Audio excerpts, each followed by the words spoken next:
What is up, YouTube? It is your boy NMR Sports here, coming back at you with another MLB video. And today we're going to continue our positional ranking series with the top 10 first basemen in all of baseball. We did catchers earlier today, and I don't know, top 5 just felt a little small. So we're going to go ahead and lengthen it out a little bit. Do the top 10 first basemen in all of baseball. There's a pretty steep drop off after number 10, but there are definitely 10 solid guys we got here. Don't forget to hit that subscribe button down below and turn on post notifications so you can be notified when I post the rest of this series.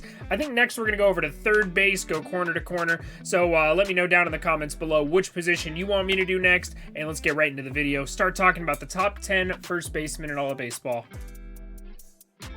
All right, here we have, once again, the top, all the first basemen in baseball last year ranked by their WRC+. A very good idea of how good of a hitter they were last year. This is definitely not going to be my list in order, but it definitely gives us a very good idea of who the top, top 10, top 15 first basemen were offensively. First base is a very weird position because there's not a lot of defensive value to it, and there aren't a lot of good defensive first basemen to begin with. I think defensively there was one guy who had a positive value, and it was DJ LeMahieu, and he's not a top 10 first baseman in my opinion.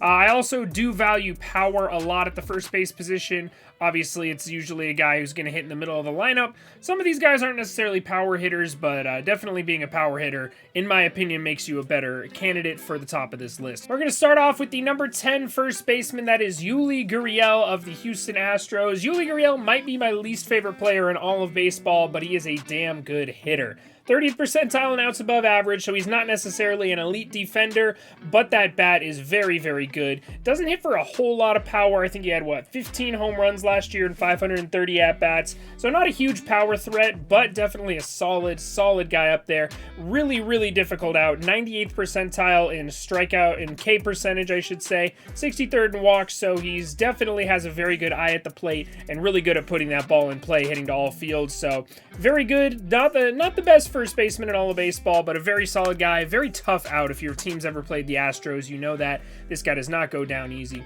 So number 10, Yuli Gurriel. Let's go over to the number 9 first baseman, also coming from the American League West. And I'll be honest, number 9 and number 8 are very, very close in my opinion, but you probably know who number 8 is, so I gotta be impartial to him. Ty France, we're gonna go with number 9 here. Very, very solid bat. The reason I put him 9th is he doesn't really have the power stroke that I like to see out of a first baseman. Definitely puts the ball in play a lot. 78th percentile in strikeout percentage. Very good across the board. Not the best defensively at first base, but overall a very, very good hitter. Puts the ball in play a lot. It's got a great on-base percentage. I think his OBP last year was 368, so gets on base at a pretty good clip. Just doesn't really hit for the power that I'd like out of my first baseman. Had a very, very good year for the Mariners, and he's going to be a big piece of the puzzle if they're going to be competitive again this year. Going on to number 8, we got my boy, Angels legend, Jared Walsh, bro. Jared Walsh, obviously I'm impartial, but I think he's one of the best players in all of baseball, man. He is so fun to watch. He is clutch as hell, bro. This man, if there's anybody you want up with 2 outs in the bottom of the 9th, down by 1, this is the guy you want at the plate. He had that grand slam off of Aroldis Chapman last year. He had the walk-off against the White Sox in the first game of the season. Just a really good ball player. Not elite defensively, but like I said, there's not really a lot of first basemen that are elite defensively. He does have some flaws in his games. He is atrocious against left-handed pitching, but against righties, he's one of the best hitters in baseball. This man has crazy, crazy split, so if he can hit left-handed pitching a little bit better this year, he's definitely going to be one of the, could be a top 5 first baseman. I think that's kind of his ceiling. But as you can see, he's a big pull hitter, loves to pull the ball, loves hitting right-handed pitching. He's going to have a lot more protection in the lineup this year, so I definitely think he could surpass his 29 home runs he hit last year. Definitely get into the 30s this season. Jared Walsh, number 8. Going up to the number 7 first baseman, we got my boy of the New York Mets, Pete Alonso. Now, Pete Alonso, one of the best power hitters in all of baseball. This dude, when he hits the ball hard. Now, his strikeout numbers are a little bit low.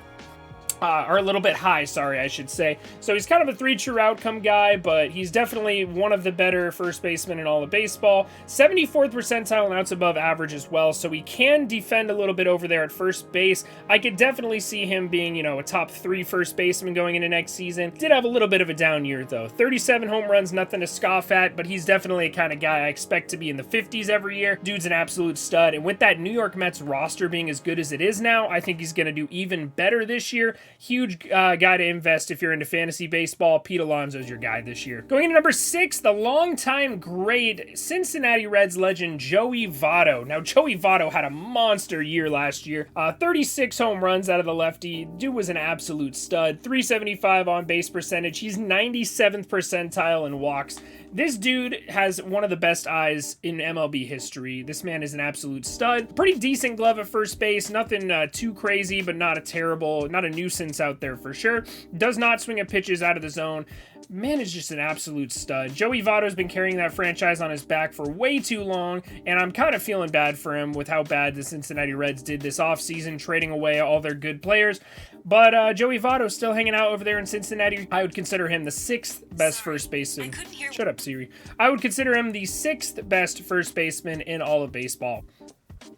Now, coming in at number 5, we've got Paul Goldschmidt. Paul Goldschmidt's one of my favorite players in all of baseball. He's just an all-around stud. One of the best, if not the best, defensive first baseman in all of baseball. Hits to all fields, hits for average, gets on base, slugs. He does it all. He hit 31 home runs last year, 879 OPS. Batted .294 with .365 on base percentage. Doesn't strike out a ton. The only thing you could really knock him on is he's not that fast. Other than that, bro, Paul Goldschmidt is one of the elite hitters in all of baseball. And honestly, I might be disrespecting him a little bit, having him at number 5. Still, the 4 guys above him are absolute studs, and Paul Goldschmidt, absolute beast, bro. One of the best first basemen in all of baseball. But coming in at number 4, we got someone I think slightly ahead of Paul Goldschmidt, and that is Max Muncy. I'm a big Max Muncy fan as well. He was actually my favorite to win the MVP around the All-Star break last season. Unfortunately, he did fall off towards the end a little bit, and obviously he got injured to end the season, so he was a big reason I think the Dodgers weren't able to pass up the Braves and make it to the World Series last year. Guy hits for crazy power numbers, hit 36 home runs last year, slugged .527 with an .895 OPS. I think he got some MVP votes, if I'm not mistaken, last season, but he does everything well. He's a great defender. He's got positional versatility as well, which is underrated. He's going to play a lot of second base this season. Kind of crazy that he's not even the best first baseman on his team, but still a top 5 first baseman in all of baseball. Next, coming in number 3, we have new Atlanta Braves first baseman Matt Olson. Matt Olson is just incredible in the power department. He's a 3 true outcome stud, a la a better version of Joey Gallo. He's usually pretty solid defensively, but had a little bit of a down year defensively at first base last season. His walk numbers are ridiculous. He doesn't strike out too much.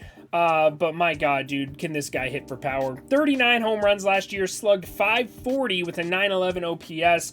Dude is just insane with the bat, and in that Atlanta Braves lineup, I think they might have had an upgrade this season at first base. Obviously, Matt Olson is younger than Freddie Freeman, but I think at this moment in time, Freddie Freeman is better, but it's very close. Now, speaking of Freddie Freeman, coming in at number 2, Frederick, as Anthony Rizzo would say, Freeman.